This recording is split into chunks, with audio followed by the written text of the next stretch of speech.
Welcome to the ELL Classroom Podcast.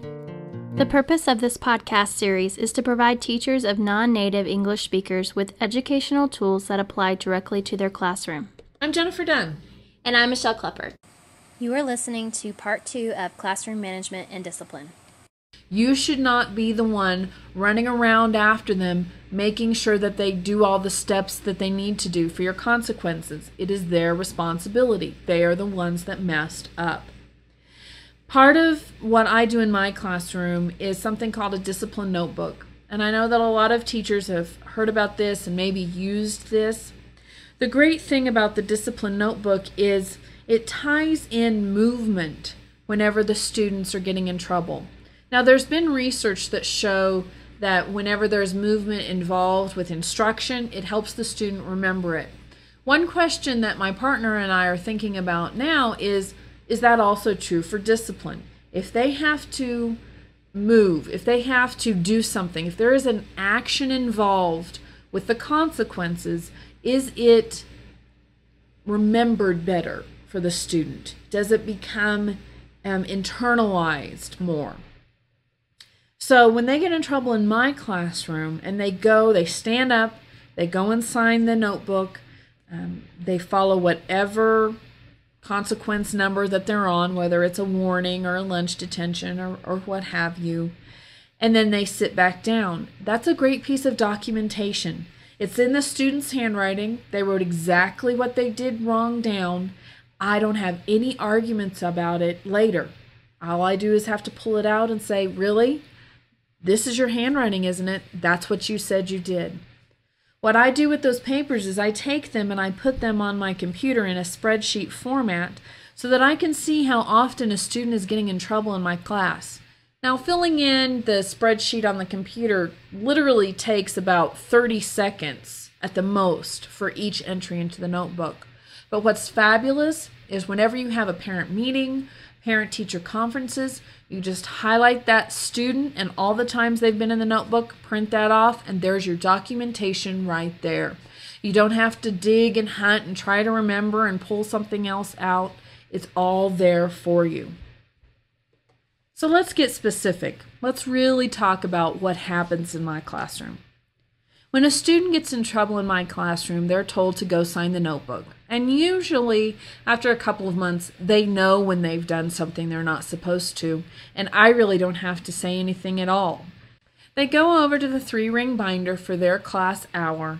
They open it up, and there's a spreadsheet that has everybody's name, a place for the date, and it has the class period on it. There are also 5 blank columns with headings 1st, 2nd, 3rd, 4th, and 5th. The first time they get in trouble in my class, it's a warning. And that starts over every day because I believe, and I know this is true for myself, every day is different. Some days I'm really in a good mood and things flow well, and other days I just really struggle to keep my head cool and stay focused on what I need to do. So the first time is a warning, and they sign it, and they put it away, and they sit down. The second time that they get in trouble in the same class period, they're going to get a written assignment. At this time, I have spent some time disciplining them in my classroom. And so they have taken time away from the learning environment, and they have taken my time. So now I'm going to take some of their time. This assignment takes about 20 or 30 minutes to complete, and it is homework. It is something they have to do at home. If I find them doing it in class, I will take it away and they will start over again. It is also due at the beginning of the next class period, and it is their responsibility to hand it in. If they do not hand that in, they immediately go to the 3rd step, which is a lunch detention with me. So let's say a student has signed the notebook twice in one class period for me. They have their written assignment and they're in their seats again. They're having a really bad day and they have to sign the notebook for a 3rd time. They're not making good choices at this point. Now they're going to have a lunch detention. So they're going to give me their agenda so I can write a note to their parents in it. And I'm going to give them a pass, and the next day they will come in and have a lunch detention where I will get to decide what they do. Now, they also still have the written assignment that they have to do. They're not eliminated from that. The fourth consequence in my class is a letter home. Because I teach ELL students, my letters need to be in their language, and I've been lucky enough to have the discipline letters printed off in various languages. The fifth time is a parent conference. If they have gotten in trouble 5 times in one class period, there's something going on and I need to talk to their parents to find out what's happening. Now, at the end of each day when I collect the logs, the discipline papers, and I enter them into the computer, I keep track and look at how many times has that student signed the notebook in the week. If we're getting into the 5 range, if they've signed it 1 or 2 times every day, there's a consistent problem happening with that student, and I need to take some action. Whether I need to talk to that student one-on-one, whether I need to have a parent conference, something's going on and I need to follow up on it. The great thing about this system that I've found is with the consistency that we talked about earlier, actually doing what you say you're going to do. The number of times a student has to sign my notebook decreases as the year goes on.